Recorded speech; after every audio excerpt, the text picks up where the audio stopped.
As we continue to move across the viewport toolbar, the next thing I want to talk about are the 10 view modes that you have access to for each one of these viewports. Now, to give us a way to really see what these view modes are doing, we need to open up a level. So let's go to File, Open, and we'll choose VCTF Sandstorm, and click Open. Now, I'm just going to kind of start on the left-hand side and work my way to the right. If we mouse over each one of these objects, each one of these little buttons, you're going to see the name of the view mode. So there's brush wireframe, then wireframe, unlit, lit, lighting only, light complexity, texture density, shader complexity, light map density, and lighting only with texel density. So some of those sound a little bit complex. If you jump all the way back over to the viewport options, you can see each one of these here inside the menu, along with their corresponding hotkeys. So you can hit Alt 1 through 0, and you can select any one of these. Now, by default, here in the perspective view, we are in lit mode. This gives us lighting information as well as any material or texture information, allows us to really get an idea of what it is our level looks like. Now, the orthographic views, which surround our perspective view, by default, these are in brush wireframe mode. Now, if we take a look right next to brush wireframe, we have just regular wireframe. As we click between the two, you'll notice that the modes look very, very similar. And if you're completely new to UDK, it's very easy to get the two confused. Now, obviously, what these are going to do is just show you the wireframe of your level. So I'm going to go ahead and switch it on here inside perspective. And now we can see the polygon edges that are making up every single surface in our level, which is kind of nice. It allows us to really get an idea of our geometry.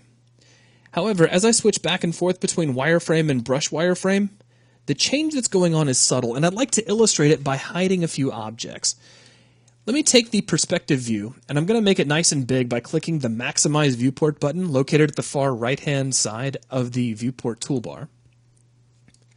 Now, let's tap the W key, and what that's going to do is hide out any static meshes that we may have.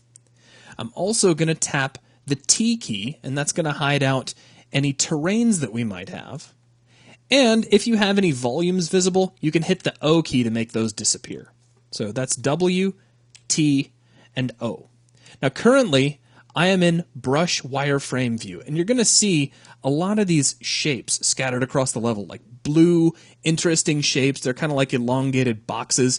These are BSP brushes. These are being used to define the shapes of various surfaces in our level. Now, I'm not going to go into any BSP creation techniques right now, but the more you start creating levels inside UDK, the more you're going to get used to how these brushes are created and their importance in a level. However, the engine itself during gameplay doesn't actually see these brushes. Each of these shapes, like if I select this BSP brush right here, which is now highlighted, this is an additive brush. All it's doing is defining an area of space with which mass will be added. Basically, it's going to create a polygon model in the shape of this volume. If we switch over to wireframe view, I'm just going to deselect our brush and switch over to regular wireframe, we can actually see the geometry that's being created as a result of that brush. Now, at this stage of the game, again, if you're completely new and you don't really understand the correlation between these two objects, it can be simplified a little bit. When you're in brush wireframe, you can select these brushes, and potentially, if you were so inclined, you could move them around.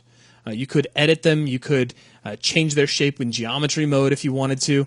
However, inside of just regular wireframe mode, you can't select these brushes and you can't update them. So that's the real primary difference here. So let's go ahead and switch on to our next view, which is unlit. Now, unlit's going to look really sparse for a minute, so I need to bring back my static meshes. I'll do that by tapping the W key. I need to bring back my terrain, so I'll tap the T key, and I'll go ahead and leave the volumes out of the way, so I'm not going to worry about pressing the O key. Now, unlit is going to give us our texture, material information, but no lighting information whatsoever. It'll make the game look very flat, very much like games used to look several years ago. If we switch over to lit, the difference becomes obvious. So there's with our lighting information, and of course there's without. Now we can also take a look at lighting only. So we have unlit, then we have lit. We also have lighting only, which is kind of the opposite of unlit. This gives us our lighting information, but no texture or material information whatsoever. It's just the result of our lighting on kind of a neutral white surface. So if you want to see how our shadows are falling, you can get a really good idea of that sort of thing just by going to lighting only. Now, the next several view modes that we have access to here inside the viewport toolbar are kind of like diagnostic modes. They're ways that you can get an idea of certain performance issues in your map. The first of which is light complexity. And if you switch it on, in this particular case, nearly the entire level turns bright green, which is actually a good thing. What this mode allows you to do is visualize how many dynamic lights are affecting any given object. Green means they're only being affected by one light, which is what you want. As soon as any given object in your level is being affected by more than one dynamic light, you can start to run into performance issues. Now, that's not going to be something that'll be really important to you until you start playing a lot with lighting and creating dynamic lights. But for the time being, it's enough just to let you know what this does. If you see something like this where your whole level pretty much turns green, then essentially that's what you want. And unless there's a circumstance where you absolutely have to have multiple dynamic lights affecting an object, in which case that object will start to shift over to the warm spectrum, over through oranges and into red. Now, next to this, we have texture density. And this starts to look really cool. What this allows you to do is visualize how tightly packed the texture pixels of any given object are. So just as an example, let's pick on this stairway. So if we look at this in lit mode, you can see what it looks like. And let me go ahead and just kind of deselect it. So we got some stonework. It's got a nice normal map on it, which makes it look kind of chipped. Really, really nice weathered look. Now, if we switch back over to texture density, it's green. All right, and there are other things around here that are blue. This spectral shift is helping you to see how compressed any texture happens to be. As you shift over from blue to red, a texture is becoming much more tightly packed. If I rotate us around, we can take us to these ramps, and you'll see that these are starting to turn kind of orange. This means that the textures are much more packed here in these areas than they are over on any of the blue or green objects. As a matter of fact, if I select this object and we start to scale it down, which I'm going to do by grabbing the draw scale fields at the bottom of your screen here in the console bar, I'm going to take that first number and we're going to set that down to 0.5. And take a look at what happens. This object becomes a lot smaller, obviously, but it started to turn red. What that means is the same amount of texture is now covering a much smaller object, so the texture is getting much more tightly packed together. The reason that's important is that essentially this has just this exact same amount of texture information as does its larger counterpart. And you have to kind of start to gauge whether or not you really need that much information on so small of an object. Every single texture that you use is more memory that is required for your level. So if you have a lot of surfaces in your level that are turning orange or red, that means you probably have a lot more texture information than you really need on those objects. So that's really what that boils down to. Now if we switch over to shader complexity, we get yet another color scheme. This gives us feedback on how many shader instructions are in each material applied to the surfaces of our level. The green objects have a very low number of instructions, and the more instructions or the more complex that material gets, the color is going to shift over to the warm spectrum. So generally, you want to see green objects. Now, our terrain is red. That has a lot of different layers to give us various effects. If we switch over to lit mode, we've got kind of a primary material across the whole thing that's being blended through to show some rocks. There are several different things going on here. So that's going to be one of the more complex materials, just to kind of give you an idea of what you're looking at. Now, as we switch over from here, we have the light map density. Now, light maps are the way that baked lighting works inside your UDK levels. A lot of the lighting you see across the surface of a level is pre-calculated before the player ever sees the world.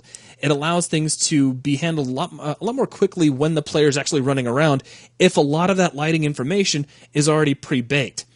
This light information is stored inside what is called a light map, and you can get an overall idea of how dense your light maps are, meaning how much memory would be required to produce that light map using this system.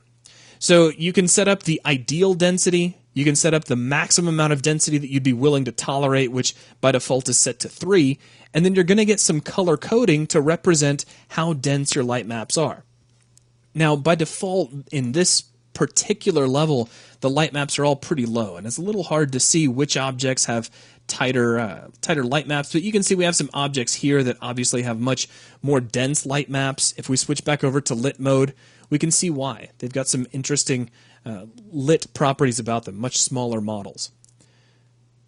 Now, if we switch back over to light map density, if we're just kind of having a hard time visualizing with everything being so dim, we can take our grayscale scale and increase that.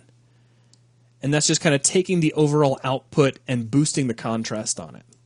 Now, if we switch off render grayscale, we get color feedback here. And this is the same thing you were looking at before. No information has changed, but you start off with blue being your lowest level of density, and that's going to start shifting up to a warm spectrum. So if we take our color scale and increase that, we can already see that spectral shift starting to take place where certain objects are starting to shift over toward a bluish green.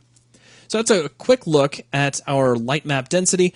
Our last view mode is lighting only with texel density. Now this looks a lot like lighting only. As a matter of fact, let's just jump back over to lighting only, and you can see the difference between the two. And I can close the density rendering options window. We don't need that anymore. The difference is that lighting only with texel density allows you to see how compressed your textures are at the same time you're looking at your lighting information. And in this case, it's visualized through these checkers. The smaller these checkers, the tighter your texture is compressed. That's really all there is to it. That means you've got a lot more texture information crammed into a small space. Now, if you're unfamiliar with the term texel, it's just a combination of the word texture and the word pixel. So it's just a single texture pixel, or a pixel of any given texture is referred to as a texel. So that is a quick look at all of the different view modes. Most of these are really just diagnostic views to help you nail down and deal with performance problems in your level. The big players here are going to be your lit mode, which you'll be using a lot inside your perspective viewport. Just as a quick review, we have brush wireframe, which allows you to see your BSP brushes. Regular wireframe, which shows you the resultant geometry of your BSP brushes. We have unlit, which shows you your texture information but no lighting info. We have lit mode, which is just, it's the pretty version. We have lighting only, which doesn't show any of your textures. Light complexity, this gives you how many dynamic lights are affecting each individual object. Texture density, which is how tightly crammed your textures are on any given surface. Shader complexity, which is how many instructions are within any material on the surfaces of your objects. Light map density, which is how dense or how much memory is going to be required for all of the light maps in your level. And finally, lighting only with texel density, which is just a way of looking at your lighting information combined with how tightly compressed all of your textures are across the surfaces of your level. So that is going to wrap things up for this video. Thanks a lot.